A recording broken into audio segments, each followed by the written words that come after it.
The selling price of the iconic home from A Nightmare on Elm Street was slashed, and Freddie Kruger had nothing to do with it. The charming Dutch Colonial-style home built in 1919 located in Los Angeles Spaulding Square neighborhood was sold for $2,980,000 according to a Tuesday report from TMZ. The three-bedroom home is obviously a far cry from the shambled property featured in the hit 1984 slasher film as shown in pictures which advertised the upgraded home, which was originally put on the market for $3.25 million. Long gone are the boarded-up windows and shambled garden as seen in the film. Now, the two-story property is more like a dream. Photos by Anthony Barcelo showcase the property's spacious kitchen with modern, orange-top tile and counter sitting beneath an array of stylish metallic lamps. The living room is equally as inviting, with French doors allowing for plenty of natural light and access to the backyard. In terms of the sleeping arrangements, photos showcase a spacious bedroom with ceiling lights and walnut floors adding a chic touch.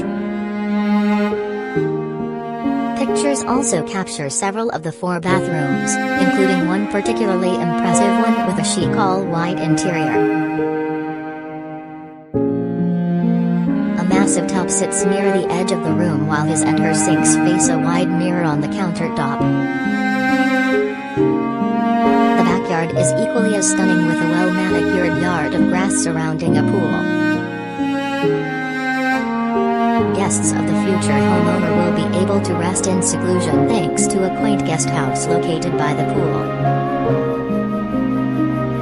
Not even Freddie Kruger could resist returning to the home in photos of the house. A model dressed as the iconic killer can be seen hilariously making himself at home around the upgraded house in the listing. It was originally stated that they would be accepting offers until midnight on Halloween, according to the Los Angeles Times at the time, but obviously the offers weren't quite what the homeowners had expected. The facade is iconic, but the ties to the movie stop as soon as you walk through the front door. Inside, it's a beautiful traditional-style space with a modern twist. Douglas Elliman's Heather T. Roy, who holds the property listing with Larry Bosnack, told the Los Angeles Times. Hustlers and seeking a friend for the end of the world director Lorene Scafaria purchased the home in 2013 for $2.1 million, but a prior owner recalled the home's creepy energy not long after purchasing it several years prior.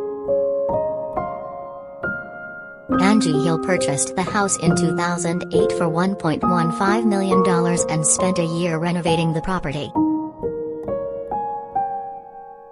Initially, the home bore a greater resemblance to the decrepit and decaying version in Freddie's dream world than the original sunny suburban home that shows up in the early films. "It was horrible," Hill said. "It was the only house on the street that looked beaten up. The pool looked like it hadn't been touched in 10 years, it was black. It had the weirdest vibe," Hill said. "You could feel the weird energy. There was a really oppressive odor. So she burned some sage to get rid of the bad energy, and then completely dismantled the property. First, she burned sage to clear the energy in the house," she said.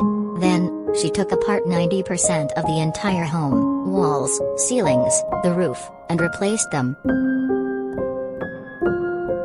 She admits, the home's fictional history of horror had a very real effect on her. Although there was no nightmare villain hanging out in the property, it still gave Hill the creeps. "I used to be afraid to go in the basement," she said.